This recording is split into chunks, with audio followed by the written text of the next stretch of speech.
Although many of the artists included in Art After Stonewall lived on the two coasts of the United States, I mean, the exhibition itself begins with an event that takes place in downtown Manhattan. The stories that we're telling with this show are not restricted to San Francisco, New York, Los Angeles.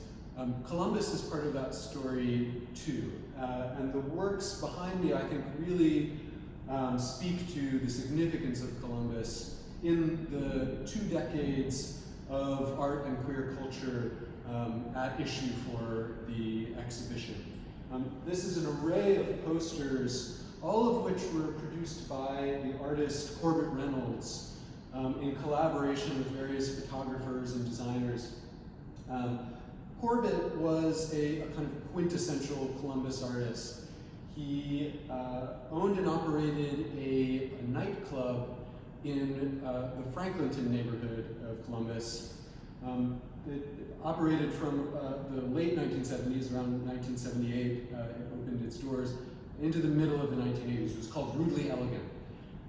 Rudely Elegant was a space of fantasy for Corbett, who was an out gay artist. It featured lavish designs for its signature parties. Often those parties were themed, so the theme could be red or black, Tropicana, whoopee.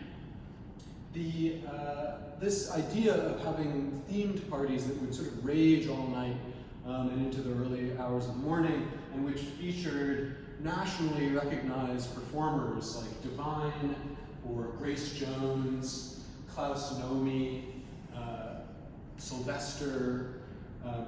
This idea really caught on in the early 1980s and sparked a kind of wave of parties around the United States that would attract huge crowds, especially of gay men. These were called circuit parties. These circuit parties served to provide a space for queer community. They also importantly provided a space for fundraising around the AIDS crisis, beginning in the early to mid 1980s. And what began as this sort of euphoric culture of club going sort of was modulated and inflected by the gravity of the AIDS crisis. What had been begun as a space of celebration increasingly became a space of memorialization. Friends would gather to remember those they had lost, while still having an amazing time.